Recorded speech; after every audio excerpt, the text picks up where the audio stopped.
First MPBL game sa wakas after 7 seasons. And dito yung first time na naglaro siya sa FPJ Arena. So ito yung second time yata kasi balang na tayo itong arena. Hindi natin alam kung matutuloy din sila dito for second season. Sabi ko mauulit pa for this season 7.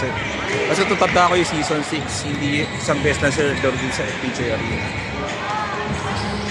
Kung daro kakamali, nauna yung maglaro MPBL over PBA dito sa FPJ Arena. So ito yung crowd on a Friday night. Sakto, Pangasinan, malakas din ang Pangasinan eh. Dahil sa mga diabers sa MPBL. So far so good, Friday night crowd, good.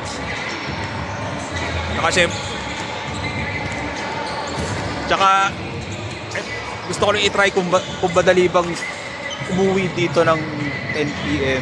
Kumpara ka sa Batangas City, papunta ka Lipa, napatay, ang hirap umuwi.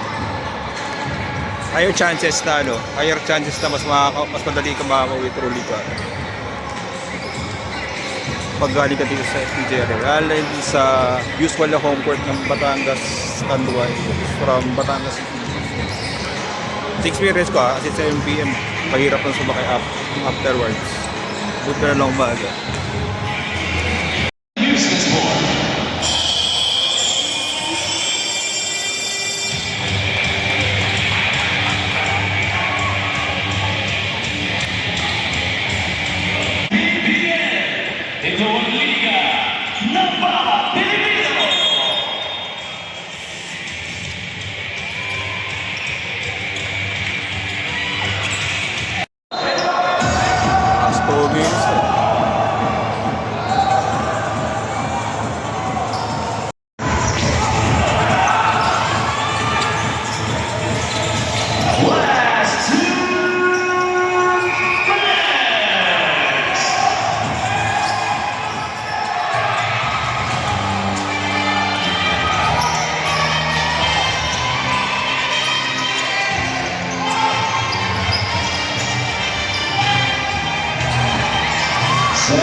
From the looks of it, talo na to.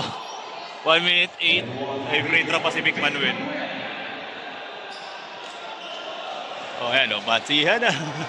Babatsi na rin ako, sure ball na Pangasinan yan.